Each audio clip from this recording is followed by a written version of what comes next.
So, game four of the NBA Finals just ended. I didn't record anything for game three because I didn't feel like the Spurs actually won that one with the way that they were playing. It came down to the wire.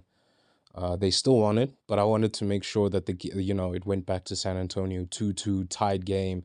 Everybody's happy. The Spurs come out in game four absolutely ballistic. They were shooting the lights out of the ball. It was literally magnet ball from the Spurs for the entire first half. They have only two turnovers. It's great offense, clean play, clean play, clean play. And for some reason in the second half, they just stopped trying. Wemby stopped rolling to the basket. At some point, they had to bring Dylan Harper off the bench just to get buckets in the paint because Champagne was hitting threes and breaking that shit. Vassell was taking threes and breaking that shit. Fox was hitting threes and breaking that shit. Wemby hit two back-to-back threes after rebounds instead of going to the basket for a dunk. Then Wemby fucks up a lob, but that's besides the point. I'll get to Wemby later in the game. Essentially what happened for most of that game was the Spurs were in dominating control for the entirety of the game. And then I think once they got out of the halftime break, they thought the Knicks would give up. It was 29-point lead or something crazy like that. The Knicks being a team that refused to give up, refused to break down, refused to let this opportunity go, kept fighting back over and over again. The 29-point lead gets broken down to a 15-point lead because the Spurs refuse to get a paint bucket, a paint point. They keep taking threes. Mitch Johnson's on the sideline looking confused, like, I don't know what to do. I don't know. Okay, oh, my schemes are working. I don't know. Maybe they should stop taking threes. But Mitch Johnson, you know what? He takes a couple times out. He like, hey, man, we're going to control it. We're good. This team is good, man. We're a good team. We're fine. Fine. Cool. Then the Knicks keep fighting. They keep fighting. They keep fighting. Keep in mind, they needed buckets.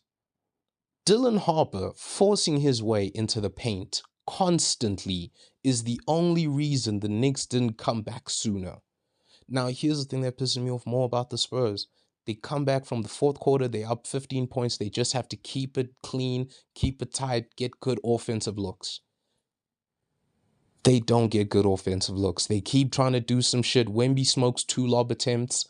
It's like, okay, Mitch Johnson cancels all lob attempts out of the game for some reason. Then De'Aaron Fox gets the ball handling responsibilities. De'Aaron Fox gets the ball as soon as the guys cross half court. For some ungodly reason, De'Aaron Fox just throws the ball to Wemby and Vassell, who are still crossing the half court line, even though De'Aaron hasn't even taken a dribble. De'Aaron's mind has lapsed to a point where he's just like, I don't know what to do. I don't know what to do. So De'Aaron shits the bed. And we just need clean offense at this point. The Spurs are not only bleeding, they are having one of the most memorable collapses by a team in NBA history, right? This is a game that you are winning by 29 points. The lead is broken down to 15. You need to stop the bleeding, right? You can trade buckets from here on out, but as long as you keep it within 15, 13, you're fine. The Knicks start hitting threes. Cat hits a step back three. Jalen Brunson hits two threes, one over Wemby, one over Harper, and the buckets just start rolling in, just start rolling in, just start rolling in. Josh Hart gets a tip, gets the rebound, throws it back out, then this, then that, and then eventually the game is a 9-point game with 4 minutes left. At that point, I would have thought Mitch Johnson would have said, hey, no threes at all. All paint buckets, they are in the bonus. They've been in the bonus since the 8-minute mark. But the Spurs are so young that they refuse to acknowledge that the other team cannot hold them, touch them, or put hands on them in the paint. The Spurs blew this lead in such a magnificent fashion that I don't know who to blame. Keldon Johnson was off the floor early in the second half of the game. Early. He wasn't even there in the fourth quarter for real. So I can't blame Keldon Johnson. Vassell's on the court, Dylan Harper's on the court, De'Aaron Fox is on the court, Castle's on the court, Wemby's on the court. So we have everybody that we were supposed to have on the court. And you know what happens? No offensive good looks.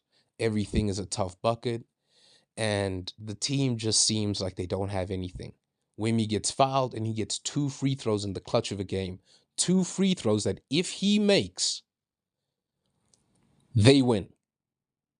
If he makes, they win. Because then that forces the Knicks to take tough threes. They have to take tougher buckets. They have to make harder plays. Inbounds play, 1 second left on the clock. They are doubling Brunson, which means that there is someone open on the court. At no point do these guys try and realize, okay, we need to get into rotations. We need to get onto this man, that man, that man.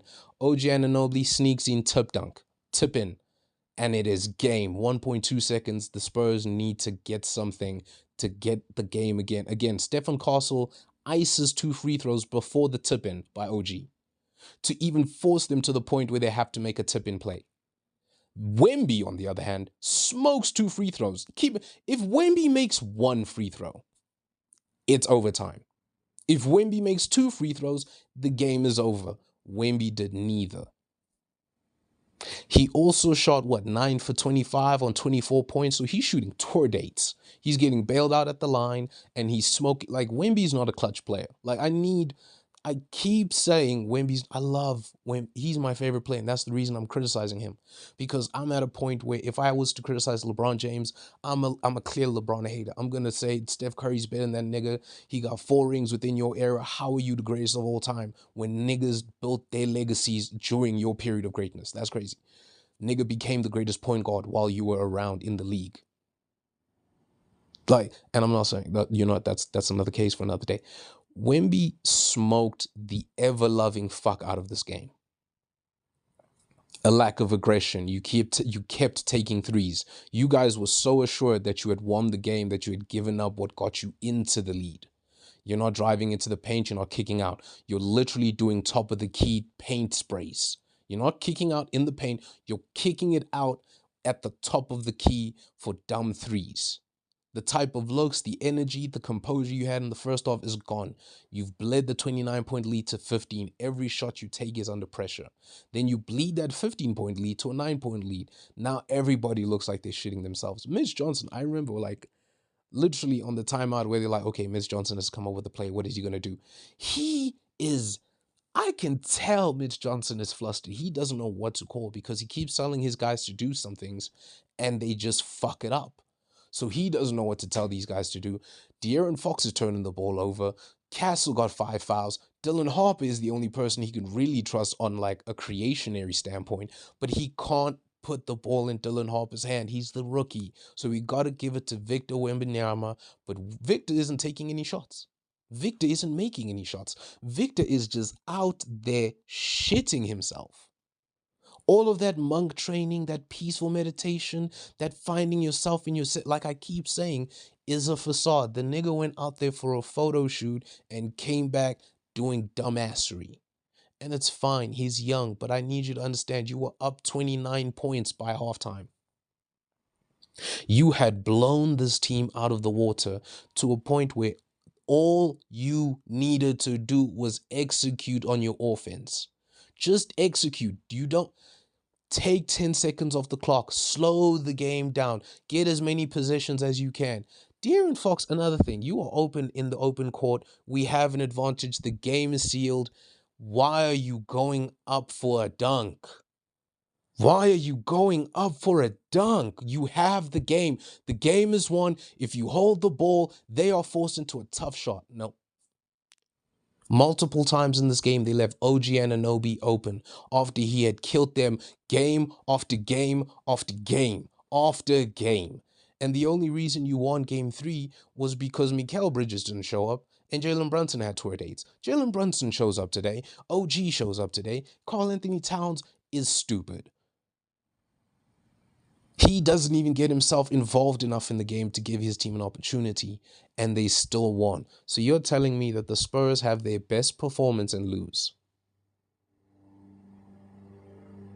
And I'm supposed to have faith going back to San Antonio, a ground that was defended wholeheartedly by the Knicks. Keep in mind, the Knicks had to win this game. Because if they didn't win this game, game 6 in Madison Square Garden is literally nails for them. The Spurs have not won in Frostbank. They've only won 1 game in this entire playoff. They've only won 1 game. And like I said, me personally, my own time, I said it was going to be a gentleman's sweep, if anything. There's no way that I just I didn't have faith in the Spurs. I felt like after the game one victory, after the game three victory, they were too confident in themselves. And they came into this game playing phenomenally. I said, hey, if you guys keep the same intensity, the same level of focus and composure, you're going to be fine. Second half, they were too lackadaisical. They were just taking threes, and now the game is lost. You're going back to San Antonio down 3-1, and the only way that you get a win is if you guys play your best basketball throughout every single quarter. Mitch Johnson, you are fired. You cannot be the coach of this team going forward. You do not have what it takes to understand how to stop a bleed. You do not know what offense to instill in your players. You don't have the people in the position to do what they need to do. When you are bleeding from a 29-point lead, any bucket in the paint is better than the three-pointer, because a three-pointer, if it doesn't hit, is either a turnover or a rebound, which means a fast break point for the other team. There's no composure, there's no defense being set. Fuck that. Just threes on threes on threes on threes. And now you are down 3-1, right? You love threes so much, you are down 3-1. And now you have to decide, what are we going to do? Our big man shot tour dates. Our second in command, De'Aaron Fox, is absolutely dog shit. The best player tonight, the most composed player down the stretch of the game, was Dylan Harper and Stephen Castle. The fact that Stephen Castle, with that last play, was trying to get a foul, go up. You know what? Fuck it. The Spurs embarrassed themselves this game. This is a game two reiteration. You guys have the win, and you give it away for no other reason than pure incompetence and lackadaisical plays. The Knicks have shown grit throughout this entire playoffs. I thought the Cavs blowing a 20-point lead in the fourth quarter was disgusting. I thought, Kenny Atkinson was an absolute fraud of a coach for that. I thought them letting James Harden get isolated was disgusting plays. You know what? Hey, Kenny Atkinson, you knew where you were bleeding. It doesn't look like Mitch Johnson knew where they were bleeding from. It looks like Mitch Johnson was so busy trying to prove that he can do. You, Nick. Yeah, the Spurs are garbage. Shout out to them. Yeah, I got nothing. I got nothing.